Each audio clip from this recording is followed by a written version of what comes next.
देश का नौजवान इस देश का जेनजी पकड़ के गटर में डालने का काम करेगा। अकेले रहेंगे तब भी तुम्हारे खिलाफ लड़ेंगे। ये दादागिरी कहीं और दिखाना। बैठ जाओ, चंदा चोरी करते हो तुम लोग। मैं अपनी बात की शुरुआत नीट पेपर लीक के कारण जिन 21 बच्चों ने आत्महत्या करके अपनी जान दी, उनको सर झुका के नमन करते हुए, श्रद्धांजलि देते हुए अपनी बात शुरू करना चाहता हूं। मैं उन लोगों को भी श्रद्धांजलि देना चाहता हूं जो पिछले 10 साल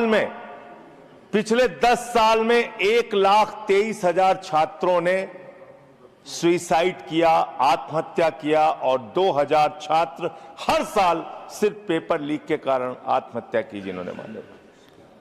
मान्यवर, मैं ये बिल पढ़ रहा था और आपने नीट के पेपर लीक के कारण जब 22 लाख बच्चे प्रभावित हुए तो आपने कहा री एग्जाम कराएंगे। पहली बार जब आपने एग्जाम कराया तो 22,80,000 बच्चे उसमें बैठे थे, लेकिन दोबारा जब आपने री एग्जाम कराया तो उसमें मात्र 20 लाख बच्चों ने हिस्सा लिया। 2,80,000 बच्चों ने हिस्सा नहीं लिया।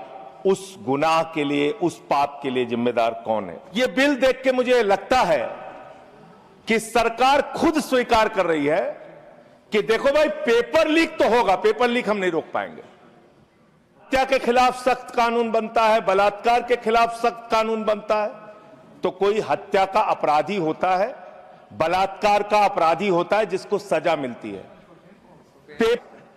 पेपर कराने की जिम्मेदारी तो सरकार की है।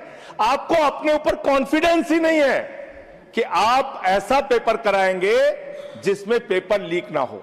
मान्यवर, इनके राज में 1 लाख सरकारी स्कूल हिंदुस्तान में बंद हुए। 1,20,000 सरकारी स्कूल ऐसे हैं जिसमें एक टीचर है। 98,000 सरकारी स्कूल ऐसे हैं जिसमें बच्चियों के लिए टॉयलेट का इंतजाम नहीं है। 1,19,000 सरकारी स्कूल ऐसे हैं जिसमें बिजली का इंतजाम नहीं है। मान्यवर, मोदी जी का नारा है अनपढ़ रहेगा इंडिया, तभी तो अंधभक्त बनेगा इंडिया। पेपर चोरी से लेके चंदा चोरी तक सारे चोरी के गुनाह में तुम लोग शामिल हो। किसान आंदोलन करता है तो खालिस्तानी हो जाता है, मुसलमान आंदोलन करता है तो पाकिस्तानी हो जाता है, नौजवान आंदोलन करता है तो चाइनिस्तानी हो जाता है। लेकिन मैं इस सरकार के बारे में कहना चाहता हूं, जो लोग AK-47 चलाते हैं, छात्रों के सर पे लाठियां चलाते हैं, आंसू गैस के गोले छोड़ते हैं, वो सरकार